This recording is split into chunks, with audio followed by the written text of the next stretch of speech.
Excel Techno School, Guruvayanakere, Venur. Admission open now. ಇನ್ನು ಸುಮಿತ್ ಕಪೂರ್ ಹಾಗೆ ಶಾಂಭವಿ ಪಾಠಕ್ ಈ ವಿಮಾನದಲ್ಲಿದ್ದಂತಹ ಪೈಲಟ್ಗಳು ಇವರು ಅನುಭವಿಗಳಲ್ವಾ ಅಂತ ಕೇಳಿದ್ರೆ ಆ ಕಂಪನಿ ಕೊಟ್ಟಿರುವಂತಹ ಮಾಹಿತಿ ಪ್ರಕಾರ ಪೈಲಟ್ ಆಗಿರುವಂತಹ ಸುಮಿತ್ ಕಪೂರ್ ಅವರಿಗೆ ಸುಮಾರು 16,000 ಗಂಟೆಗಳ ಹಾರಾಟದ ಅನುಭವ ಇತ್ತು ಅಂತ ಹೇಳಿ ಅವರು ಮಾಹಿತಿಯನ್ನ ಹಂಚಿಕೊಂಡಿದ್ದಾರೆ. ಆ ಸಂಸ್ಥೆಯವರು ಮಾಹಿತಿಯನ್ನ ಹಂಚಿಕೊಂಡಿದ್ದಾರೆ. ಶಾಂಭವಿ ಪಾಠಕ್ ಹಾಗೆ ಸುಮಿತ್ ಕಪೂರ್ ಜೊತೆಗೆ ವೆದೀಪ್ ಜಾಧವ್ ಅವರ ಫೋಟೋಗಳನ್ನ ಗಮನಿಸ್ತಾ ಇದ್ದೀರಿ. ವೆದೀಪ್ ಜಾಧವ್ ಡಿಸಿಎಂ ಅಜಿತ್ ಪವಾರ್ ಅವರ ಬಾಡಿ ಗಾರ್ಡ್ ಆಗಿದ್ದವರು.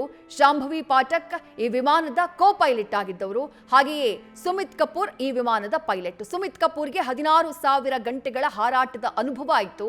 ಶಾಂಭವಿ ಪಾಠಕ್ ಕೂಡ ಎಕ್ಸ್ಪೀರಿಯನ್ಸ್ಡ್ ಪೈಲಟ್ ಆಗಿದ್ದವರು. ಶಾಂಭವಿ ಪಾಠಕ್ ಅಂತೂ ಒಬ್ಬ ಆರ್ಮಿ ಆಫೀಸರ್ನ ಮಗಳು ಅನ್ನುವಂಥ ಮಾಹಿತಿ ಸಿಗ್ತಾ ಇದೆ.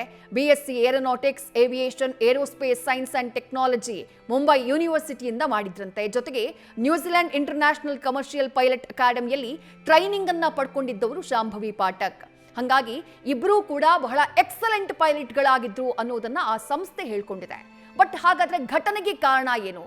ಇದು ಕಾಡ್ತಾ ಇರುವಂತಹ ಪ್ರಶ್ನೆ. 8:10ಕ್ಕೆ ಮುಂಬೈನಿಂದ ಟೇಕ್ ಆಫ್ ಆಗಿದೆ ವಿಮಾನ.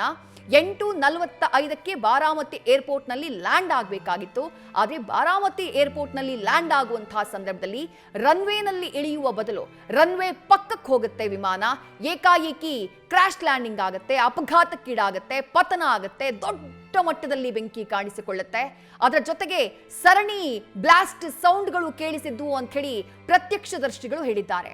ಅದೇ ಏರ್ಪೋರ್ಟ್ ನಲ್ಲಿ ಅಜಿತ್ ಪವಾರ್ ಅವರನ್ನ ಸ್ವಾಗತ ಮಾಡೋಕೆ ಅಂತ ಹೇಳಿ ಪಕ್ಷದ ನಾಯಕರೆಲ್ಲ ಕಾಯ್ತಾ ಇದ್ರು. ಅವರನ್ನ ವೆಲ್ಕಮ್ ಮಾಡೋಕೆ ಅಂತ ಹೇಳಿ ಹೂಗುಚ್ಚುವನ್ನ ಹಿಡ್ಕೊಂಡು ನಿಂತಿದ್ರು. ಆದ್ರೆ ಅವರ ಕಣ್ಮುಂದೇನೆ ವಿಮಾನ ಏರ್ಪೋರ್ಟ್ನ ಸಮೀಪದಲ್ಲೇ ಪತನ ಆಗ್ಬಿಡುತ್ತೆ. ಪತನ ಆಗ್ತಾ ಇದ್ದ ಹಾಗೆ ಒಟ್ಟು 5 ಜೀವವನ್ನ ಕಳ್ಕೊಳ್ತಾರೆ. ಅದರಲ್ಲಿ ಶಾಂಭವಿ ಪಾಠಕ್ ಕೋ ಪೈಲಟ್, ಸುಮಿತ್ ಕಪೂರ್ ಆ ವಿಮಾನದ ಪೈಲಟ್ ಆಗಿದ್ದವರು, ಡಿಸಿಎಂ ಅಜಿತ್ ಪವಾರ್ ಅವರ ಬಾಡಿ ಗಾರ್ಡ್ ಆಗಿದ್ದಂಥ ವೆದೀಪ್ ಜಾಧವ್, ಹಾಗೆಯೇ ಫ್ಲೈಟ್ ಅಟೆಂಡೆಂಟ್ ಆಗಿದ್ದಂಥ ಪಿಂಕಿ ಮಾಳಿ ಸೇರಿದಂತೆ ಒಟ್ಟು 5 ಜನ ಈ ದುರಂತದಲ್ಲಿ ಸುಟ್ಟು ಕರಕಲಾಗ್ಬಿಟ್ಟಿದ್ದಾರೆ. ನ್ಯೂಸ್ ಫಸ್ಟ್, ನಿರ್ಭೀತಿಯಿಂದ ನಿಮ್ಮ ಪರವಾಗಿ.